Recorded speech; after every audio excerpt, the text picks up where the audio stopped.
nome é Márcia Rocha, eu sou a primeira pessoa trans a usar o nome social oficialmente pela OAB-SP de São Paulo e hoje eu sou a personagem São Paulo.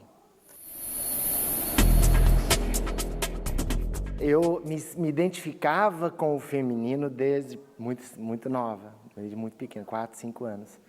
Mas não tinha nome, não existiam informações, eu não sabia direito o que acontecia comigo, né? Eu só fui entender isso com 30 e tantos anos de idade, 38 anos, quase 40 anos de idade.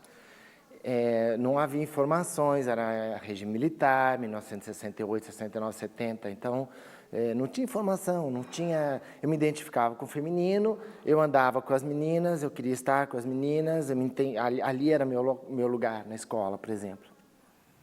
E aí me disseram, não, você é menino, você tem que ficar com os meninos. E aquilo foi um problema muito sério para mim. Eu não queria, não me sentia assim. Bom, aí entendi que eu ia ter que me expressar, ser menino, né? Eu ia ter que me expressar como menino, e aí eu passei a ter uma vida dupla, a vida inteira, desde pequenininha.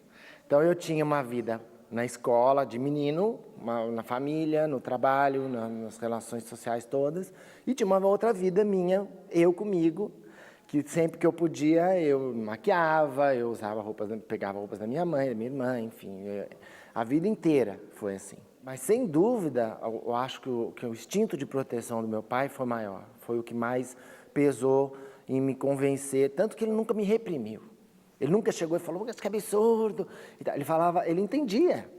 Então ele falava assim, não conte, ele ficava em pânico, ele falava, não conta, não fala. Eu tive várias vezes na minha vida que eu falei, pai, vou assumir. E ele, não faça isso, para que você vai fazer isso? E ele ficava, eu sentia que ele realmente ficava sofrido com isso, de medo por mim mesmo, né? Então eu acho que houve um instinto de proteção muito grande e realmente eu só me assumi por duas questões. Primeiro porque eu estava com uma situação econômico-financeira já estável, já tinha estudado, já tinha, né, empresas, etc. E segundo, porque o mundo mudou. Né? Enquanto eu lembro da época em que a polícia descia a Rua Augusta batendo, prendendo as travestis, e batendo e reprimindo. E hoje a polícia, se uma travesti estiver apanhando, a obrigação da polícia é protegê-la. Então houve uma mudança muito grande e por conta dos direitos humanos. Né? Então, assim como antigamente a questão dos negros, a questão das mulheres, a questão LGBT em geral e vários outros setores com deficiente, tinha deficiente que ainda existe, mas assim, existiam deficientes que não podiam sair de casa, a família não deixava sair de casa, ninguém podia nem saber que tinha um filho com síndrome de Down ou cadeirante e tal. Hoje a gente vê pessoas com síndrome de Down trabalhando, pessoas com cadeirante trabalhando, então o mundo mudou por conta dos direitos humanos, né? Então, eu acho que esse ativismo todo, a luta da própria OAB e de várias entidades pelos direitos humanos, o direito da mulher, a questão racial, vem mudando o mundo. Então, por conta disso, eu percebi num determinado momento em que havia uma possibilidade maior para que eu assumisse. Mesmo assim, é difícil. Na faculdade, por exemplo, eu vivia como homem. Ninguém imaginava. Meus colegas até hoje são meus amigos, eles falam, eu não consegui, jamais imaginaram que eu fosse trans. Né? Então, não havia um preconceito. Depois que eu assumi, já publicamente, passei a viver assim e tudo, eu já tinha 40 anos, 39 anos, de lá para cá, aconteceram algumas poucas vezes, algum tipo de preconceito um pouco mais forte. Lidar com o olhar das pessoas é meu cotidiano, o tempo inteiro, o dia inteiro, em qualquer lugar do mundo, viajo muito, sempre eu tenho que lidar com o estranhamento, às vezes com medo, às vezes as pessoas têm medo de mim. Né? Às vezes a pessoa adora, acha o máximo, né? E eu falo que o ideal vai ser o dia que eu for numa padaria para comprar pão e for só isso, né? Eu tive uma relação muito boa em todos os relacionamentos que eu tive na minha vida. Fui casada 2 vezes e tenho uma relação muito boa com todas elas, com todas as minhas ex-namoradas, eu tenho uma relação muito boa. Algumas moram fora do país, mas são minhas amigas até hoje, acompanham tudo que eu faço, curtem, me dão força, né? Então, até porque elas sempre souberam, né? Não entendiam muito o que acontecia comigo, como nem eu entendia, mas sabiam que existia isso. E hoje que se tornou claro para mim e para o mundo, né, e eu tornei público, elas dão força para mim. Eu me dou muito bem com elas, nunca tive problema com isso. É um pouco estranho, às vezes as pessoas falam, mas espera um pouquinho, se você é trans, por que você gosta de mulher? Porque eu gosto, eu não escolho, né? Eu brinco que eu sou uma travesti lésbica, as pessoas piram um pouco, mas como assim? Ué, pode. É preconceito achar que você faz isso para atrair homens. Não é. Tem muita gente como eu não sou a única. A grande maioria das travestis que você vê são... isso é uma colocação minha dentro da academia.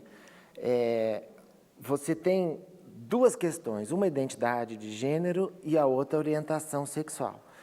Normalmente, as travestis que você vê, principalmente nas ruas e publicamente, têm as 2 questões, elas são trans e tem uma orientação voltada para homens, né? Então, ela tem 2 motivos para se assumir, ela tem 2 motivos para sair do armário, muito cedo às vezes, e enfrenta o mundo por conta disso. Agora, tem muita gente, e eu conheço muita gente, que tem a identidade de gênero feminina, mas por gostar de mulher, fica no armário, porque só tem um motivo. E não há... É metade da força interna para se assumir, entende? Por outro lado, tem muitos homossexuais que não tem nada a ver com trans. São homens, másculos, barbudos, e que não têm a menor vontade de ser feminina, então, e gostam de homens. A orientação, eles têm identidade de gênero masculina, mas gostam de homens. Então, essa confusão é muito grande, né? Principalmente a gente vê no exterior, lá fora, muita gente ainda confunde muito isso. Acha que se a pessoa é homossexual é uma menina, e não é. E se a pessoa é uma menina é homossexual, também pode não ser. Então, há uma confusão muito grande. Então, o que a gente mais vê são pessoas trans que também são, entre aspas, homossexuais, ou, né, que elas preferem dizer que se elas são mulheres, então elas são héteros, porque elas gostam de homem, né? Então, eu falo, sou uma travesti lésbica, porque se eu sou uma mulher igual de mulher, eu sou lésbica, né? Então,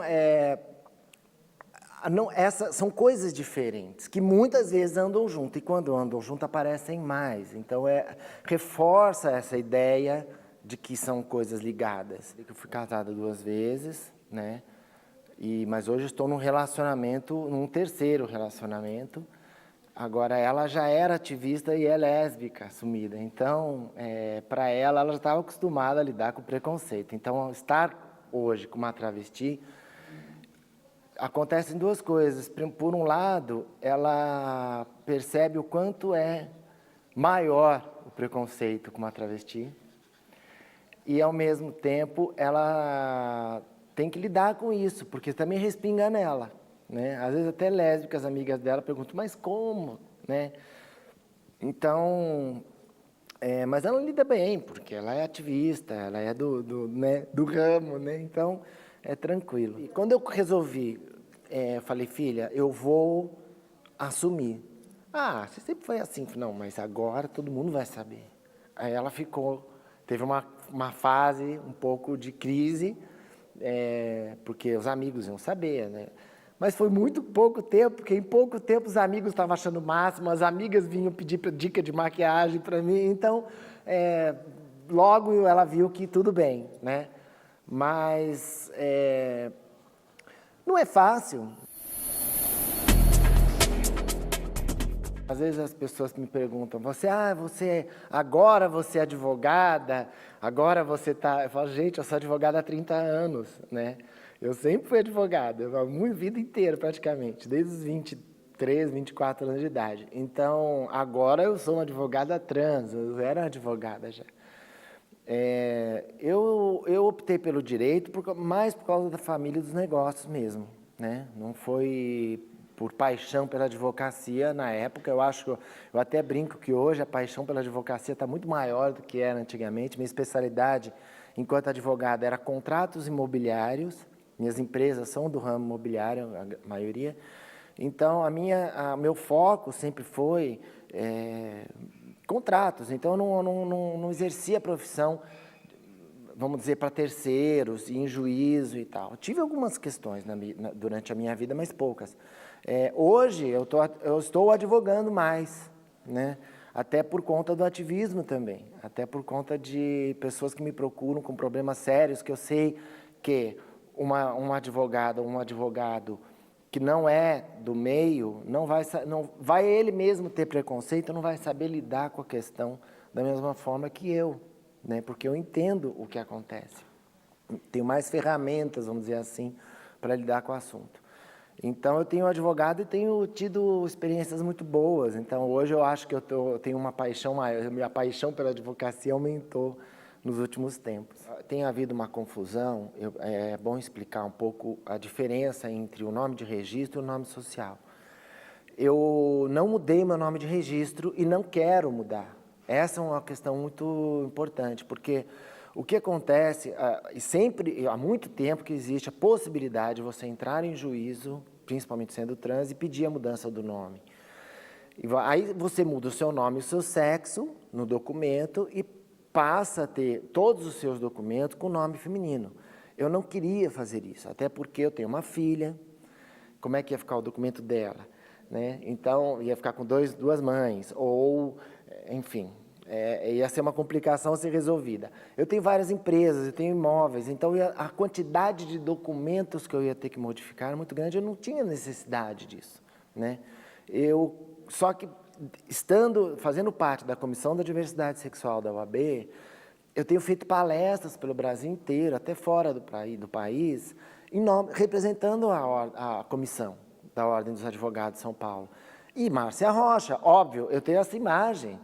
Né? Então, aí você vai numa palestra para 400, 500 pessoas, advogados, e fala e é apresentada enquanto Márcia Rocha, como Márcia Rocha, falo enquanto Márcia Rocha, e depois a pessoa vem e olha, aqui nos quadros da OAB não existe Márcia Rocha. Eu falo, realmente não existe Márcia Rocha porque eu não mudei meus documentos. Então, o que surgiu essa ideia, um colega meu que já faleceu, Assis Moreira Júnior, falou, Márcia, vamos pedir na OAB para você poder usar oficialmente o nome Márcia Rocha. Já usava, né? Mas eu queria oficializar no documento, porque se alguém chegasse e falasse, você é uma fraude, você não é Márcia Rocha, eu falava, eu tinha que explicar, olha, veja, é um nome que condiz com a minha imagem, eu realmente não mudei meu nome, não pretendo mudar, então era uma complicação. Hoje eu chego e falo, está aqui. Né? Então, tem os dois nomes no meu documento. É um documento federal, oficial, com dois nomes, o nome de registro e o nome social. Então, é exatamente isso. Se eu vou assinar um documento, se eu vou assinar um contrato, se eu vou representar minha empresa, qualquer coisa assim, eu vou usar o nome de registro. Agora, se eu estou em qualquer lugar público, né, de acordo com a minha imagem, é constrangedor, é esquisito. Eu sou uma pessoa muito bem resolvida, mas para a grande maioria das pessoas trans isso é muito complicado. Você fazer toda uma série de mudanças, hormonização, uma série de coisas, para você ter uma imagem condizente com aquilo que você gosta, com a tua identidade, e não poder ser legitimado um nome que seja condizente com isso.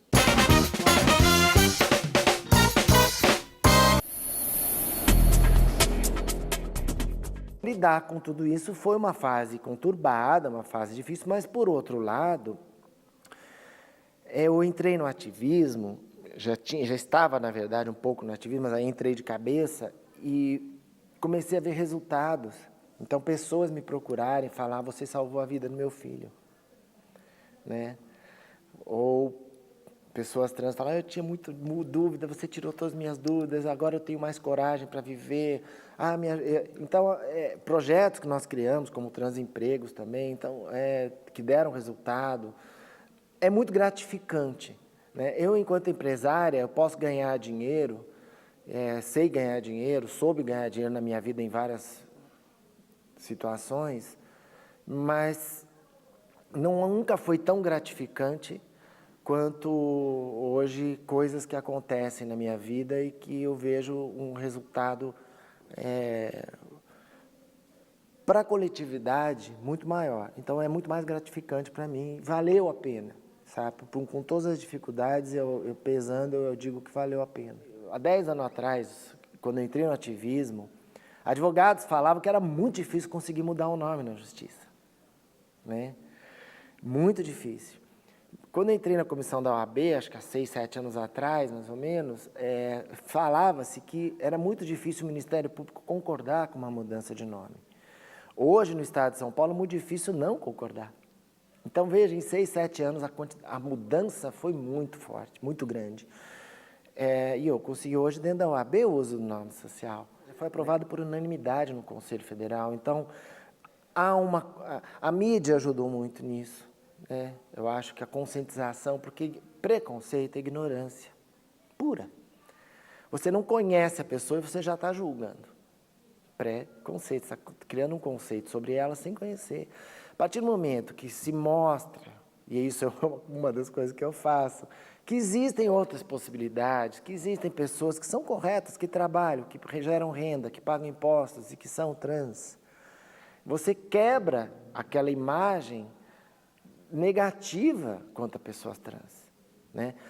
As pessoas trans que estão hoje na prostituição, ou às vezes até no crime, etc., estão lá porque a sociedade as jogou ali. Porque ela não tem escolha, eu falei isso, eu teria, aos 14 anos, eu teria que ter ido para a rua, porque se meu pai me colocasse na rua, quando ele soube, eu teria que... O que eu ia fazer para viver, né? Então, ou ficar no armário, que foi a minha escolha. Que muita gente fica. Eu conheço muita gente que ainda está no armário, acho que tem mais gente no armário do que fora, trans, né? Então, é cruel, porque por que eu não posso? Qual é o mal que eu estou causando à sociedade por estar desse jeito? Nenhum. Em 2013, mais ou menos, nós criamos uma associação, eu, Laerte Coutinho, Maite Schneider e Letícia Alans, criamos um projeto, uma associação que chama ABRAT, e a ABRAT tinha algumas finalidades, uma delas era tentar ajudar pessoas trans a se inserir no mercado de trabalho. Nós tínhamos a menor ideia de como fazer isso. Nós tínhamos uma atividade muito grande nas outras áreas da ABRAT, mas esse setor nós não tínhamos. Eu estava comentando com um homem trans, amigo meu, João Nery, que escreveu o livro Viagem Solitária, um livro muito conhecido. E ele falou, olha, tem um menino de Minas Gerais que tem uma ideia de fazer um site para ajudar nisso e tal. E eu entrei em contato com essa pessoa, trouxe para São Paulo, ele ficou 10 dias hospedado na minha casa, nós ficamos conversando, juntamos um grupo de pessoas e resolvemos criar o projeto Transempregos, que era o site, que era a ideia dele, onde as pessoas trans pudessem colocar os currículos e as empresas que não têm preconceito pudessem contratar essas pessoas. No início foi muito difícil, porque nós tínhamos muitas fichas, muitos currículos e quase nenhuma vaga, teve alguma outra. Então, assim, 2014 quase não tinha, 2015 já tiveram muitas, e 2016 mais ainda, com a crise. E hoje, em 2017, esse ano, nós estamos no meio de fevereiro, já houve, sei lá, 10 vagas colocadas no site. O Estado de São Paulo tem uma lei, a Lei 10.948 de 2001, que garante às pessoas trans frequentar restaurantes, frequentar bares. É o único. Tem outros estados que têm leis semelhantes, mas essa é a melhor que existe no Brasil. Isso é um início, né? Quer dizer, leis. Mas só a lei não basta, né? Porque a lei diz que não pode matar e se mata, né? A lei diz que não pode roubar e se rouba. Então, veja, o que precisa é uma conscientização realmente. E eu acho, em parte, precisa sim de uma ação do Estado, né? Mas eu acho que também precisa de uma ação dos setores da sociedade que são mais conscientes, no sentido de mudar isso, de dar informação, né? Então, mídia, empresas, grandes empresas. Nós criamos o projeto Transempregos, que hoje tem uma parceria com várias multinacionais que têm contratado trans, e a partir do momento que uma grande multinacional contrata algumas trans e dá um feedback de que essas trans são profissionais extremamente competentes, isso tem acontecido, né? Você está quebrando todo o preconceito dentro daquela empresa, para os familiares de quem trabalhar naquela empresa e assim por diante. Então, não é apenas o Estado que é responsável por tudo, é a própria sociedade. Então, eu acho que cada pessoa trans tem uma obrigação de mostrar para a sociedade que ela pode trabalhar, que ela pode ser competente. Veja, não tem nada contra a prostituição, não. Eu acho que a pessoa faz como se vira como pode. As pessoas acham que a grande maioria das trans está na prostituição. Eu digo que não, a grande maioria das trans está no armário, né? Mesmo. Ou faz a mudança de nome e sexo, faz as mudanças corporais, muda o nome e sexo e se invisibiliza também, porque às vezes a pessoa fica muito passável, um homem trans, assim, conheço muitos, fica perfeita a mudança física, aí muda o documento, ninguém percebe. Então, tem pessoas em cargos altíssimos que são trans, né, e ninguém sabe. Né? Então, por quê? A pessoa, para que ela vai comprar essa briga? Ela se invisibiliza. E é direito dela, não estou questionando. Eu acho que um dos principais ativismos hoje do movimento organizado de pessoas travestis e transexuais uso de banheiro, uso de nome social, facilitação da mudança do nome, que a pessoa possa mudar o nome de registro. Às vezes as pessoas comentam, mas espera aí, você tem um documento com 2 nomes, isso não é ruim para você? É política também. Não gostaram de eu ter 2 nomes? Facilite para que a pessoa mude, né?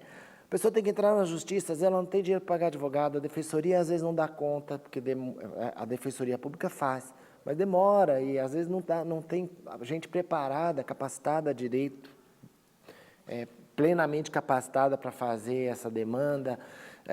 O judiciário como um todo ainda tem alguns setores, algumas cidades, alguns estados têm dificuldade. Então, seria muito mais fácil aprovar a lei João Nery que está no Congresso, porque a pessoa vá no cartório e mude. Né? Por que não? Na Argentina é assim. Eu sou quem sou desde sempre. Eu contei para o mundo, né, há mais ou menos 13 anos, eu tenho 52. Fui contando aos poucos, acabei de contar para o mundo faz uns 10 anos, mais ou menos. E mudou muita coisa, eu não mudei comigo. O que mudou comigo, eu comigo, eu digo que o que melhorou na minha vida foi o espelho, né? Hoje eu me olho e eu me vejo como eu gostei e quis ser. Mas as pessoas falam, o importante é ser feliz. E aí eu digo, olha, eu tinha uma vida que era a vida que todo mundo queria. Porque eu era o cara bonitão, eu gosto de mulher. Então eu tinha assim, eu entrava em qualquer lugar, mulherada, né, pagava pau, aquela coisa, né, dava em cima e tal, olhava e tal, coisa que não acontece mais. Eu tinha um respeito de todo mundo à minha volta muito grande, de amigos, enfim, trabalho, etc. Eu não tinha alguém que me olhasse, né, pelo contrário, eu era sempre vista como, né, ouvia dos meus amigos, você é o cara. Ouvia das meninas, você é o homem perfeito. E eu morria de vergonha, porque eu sabia que não era nada disso, né? Que era uma mentira que eu estava contando, eu me sentia hipócrita. E hoje, eu comigo melhorou muito, né? Mas eu com o mundo piorou muito. Então, essa questão de ser feliz é muito relativa. Foi uma decisão tomada, consciente, eu sabia o que ia acontecer, mas eu falei, está errado, chega, eu tenho que mostrar o que está errado, eu tenho um papel a exercer, eu tenho uma obrigação comigo mesma de mostrar para o mundo, apontar os erros, sabe, que estão acontecendo, obrigar a pessoa a ficar no armário, não é bom para ela e não é bom para a sociedade. Eu produzo muito, mas muito mais agora. Porque eu não tenho que ficar lidando com uma questão minha. Às vezes eu deixava de trabalhar para poder ficar eu em casa. Hoje não, hoje eu sou eu trabalhando. Então isso é só quem é entende. E eu posso morrer por estar usando essas roupas. É justo?